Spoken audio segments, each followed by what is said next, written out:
seconds, I want to say. Mm-hmm.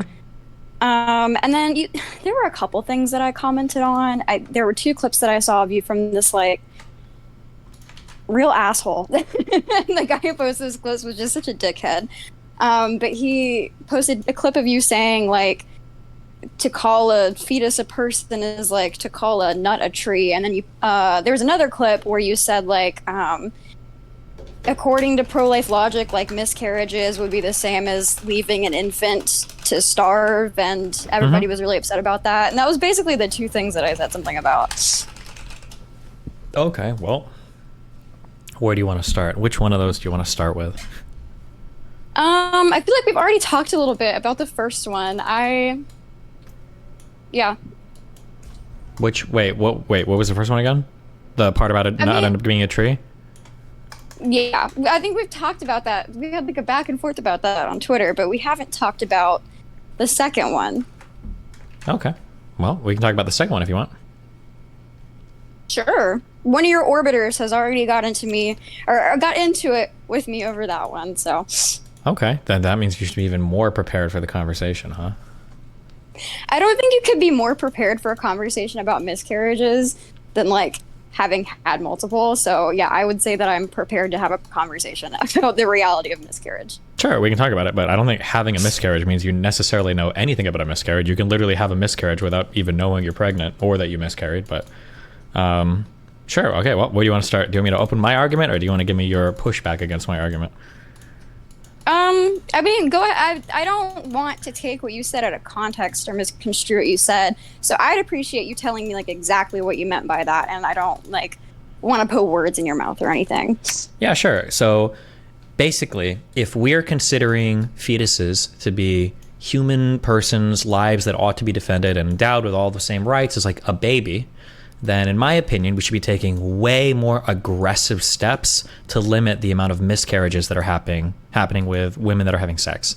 So I don't know if that would mean that if you have sex, you immediately have to check into a facility somewhere, or you're like, we outlaw sex without using a ton of protection firsthand or whatever.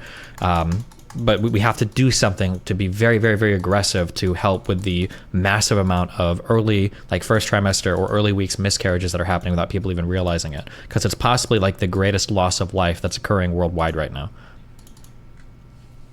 So like at the highest estimates, like about 20% of pregnancies end in miscarriage. It's 10 to 20% of pregnancies. So I guess what you were saying in the clip, again, correct me if I'm wrong, you were saying we would, according to pro-life logic, need to check women into hospitals as soon as they have sex so that we can monitor whether or not they get pregnant. And then if they are pregnant, we have to keep them there and make sure that they're healthy. Is that what you said? Something to make people aware that they're pregnant early on, and then take really aggressive steps to limit the likelihood of a miscarriage. Yes. Just like we do with born children, right? Like how we permanently hospitalize them to make sure that they don't die of any illness. I mean, you do hospitalize them early on if you're at risk for illness. So I have a son who was hospitalized early on. You don't hospitalize all children. I didn't say you hospitalize all children, but if it is the case that 1 out of 5 pregnancies are ending in miscarriage, and maybe even more, and women just aren't aware of it, it seems like we should be taking really aggressive steps to correct for those early miscarriages, right? Because if that's true, that means more children have died from miscarriage than have died from abortion, right? Well, do you know what a miscarriage is? Like, explain to me what you think a miscarriage is and why you think miscarriages happen. I imagine there's probably tons of different reasons why miscarriages happen. There's probably a lot of different types of miscarriages. I'm sure that there are some miscarriages that happen because of, for some reason, implantation doesn't happen. I'm sure there are some miscarriages that happen because of genetic coding issues in the early days of the zygote splitting apart. I'm sure there are probably miscarriages that happen because of the condition of the mother being unaware that she's pregnant. There's probably a ton of reasons why miscarriages happen. I don't know them all. I can look it up on Wikipedia if you want me to. So I'll explain it to you because I actually do know this. Most miscarriages happen, like a majority of miscarriages happen, because there's genetic chromosomal issues with the embryo when it's first developing, and it just physically cannot grow and develop properly. So a majority of miscarriages are not preventable. There's nothing that you can do. It's just because of the way that the DNA came together, it wasn't formed properly. And the other miscarriages that aren't because of that, which I mean, again, like, we're talking about things like bifurcated uteruses. So like the way a woman's uterus is physically formed, like her uterus is shaped in such a way that it's difficult for her body to stay pregnant, and for implantation to happen properly. There's women who are like chronically underweight, or they have some kind of chronic illness that makes it difficult for their body to deal with pregnancy. But it's really not something like there's almost a like 0% of miscarriages that are happening because women aren't like getting the proper nutrients, or because women work out. Like somebody like the guy who posted that clip was basically arguing like women who work out and have miscarriages because of that. And I think there's a lot of misinformation and disinformation around why miscarriages happen. And I think that's really dangerous, and it contributes to this culture of stigma that we have around child loss. But I want to make it very clear that like a majority of miscarriages we can't do anything about, and miscarriages it's in no way a woman's fault when she has a miscarriage. Like you can almost guarantee that the reason she had it was not something she had any control over.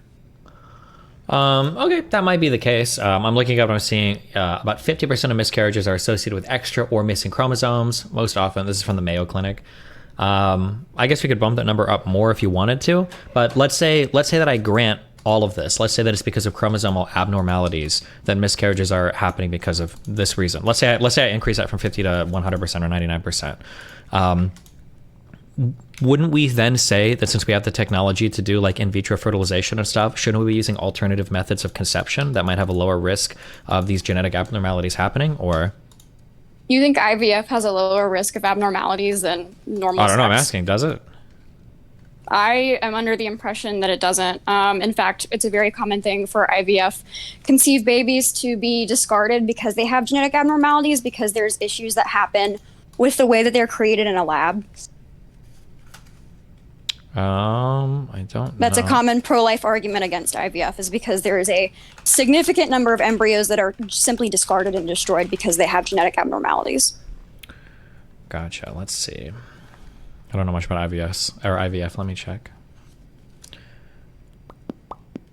For our women over 35, oh, that's a different thing. Oh, and then also here's I'll shoot you this.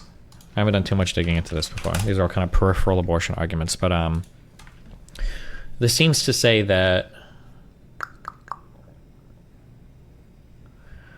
the results of this were the potentially modifiable pre-pregnant risk factors associated with increased miscarriage risk were age of 30 years or more, at conception, underweight, and obesity. During pregnancy, the modifiable risk factors were alcohol consumption, lifting over 20 kilograms daily, and night work. We estimate that 25.2% of the miscarriages might be prevented by reduction of all these risk factors to low levels. Modification of risk factors acting before and during pregnancy could lead to prevention of 14.7% and 12.5% respectively of all miscarriages.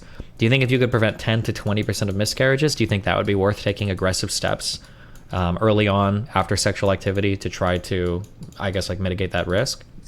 I mean, it depends what you mean by aggressive steps, right? So like you can definitely inform women much better about like what causes miscarriages, like what their risk is for a miscarriage, because I think that a lot of OBGYNs just don't take the time to do that properly and have those conversations. But I think there's a difference, right? And saying that you're not allowed to kill somebody versus the government stepping in and telling you that you have to take every precaution conceivable to make sure that your child doesn't die. Because I disagree on some of this. With born children, there's a lot of things that could cause a child to die. Obviously, again, with miscarriage, it's overwhelmingly things that are not preventable. But with born children, the government doesn't have the authority to come into your house and bubble wrap every surface and take these extreme measures like hospitalizing your child constantly to monitor their health. That's not something that you can demand of people, right? But you can demand that people don't kill their children. Yeah, we don't have to take it all the way. So, like, for instance, my understanding is that if you let your child starve to death, you would probably be in big trouble by the government. I don't know if you would catch a murder charge for that, but I know that you can have significant penalties. I know that, like, parents... I haven't seen the details, but I know there were parents that were charged with murder recently because their 17-year-old child was killed, or wasn't killed, I'm sorry, but they died due to neglect. I'd have to look at the details of that. But sometimes people who are pro-life try to draw this big distinction between allowing harm and doing harm. But I think in some cases we would recognize that there's not much of a difference, right? Like if I had a 6-month-old child, I set it down and I didn't feed it for 2 weeks, nobody would say like, okay, well, you didn't kill him because it's not like you actively did something to him. You just let them die. I don't think people would see as much of a distinction there. I mean, sure, but like that's not what a miscarriage is, right? So like if you are pregnant, you are feeding your baby. You would not yourself be alive if you were not feeding your baby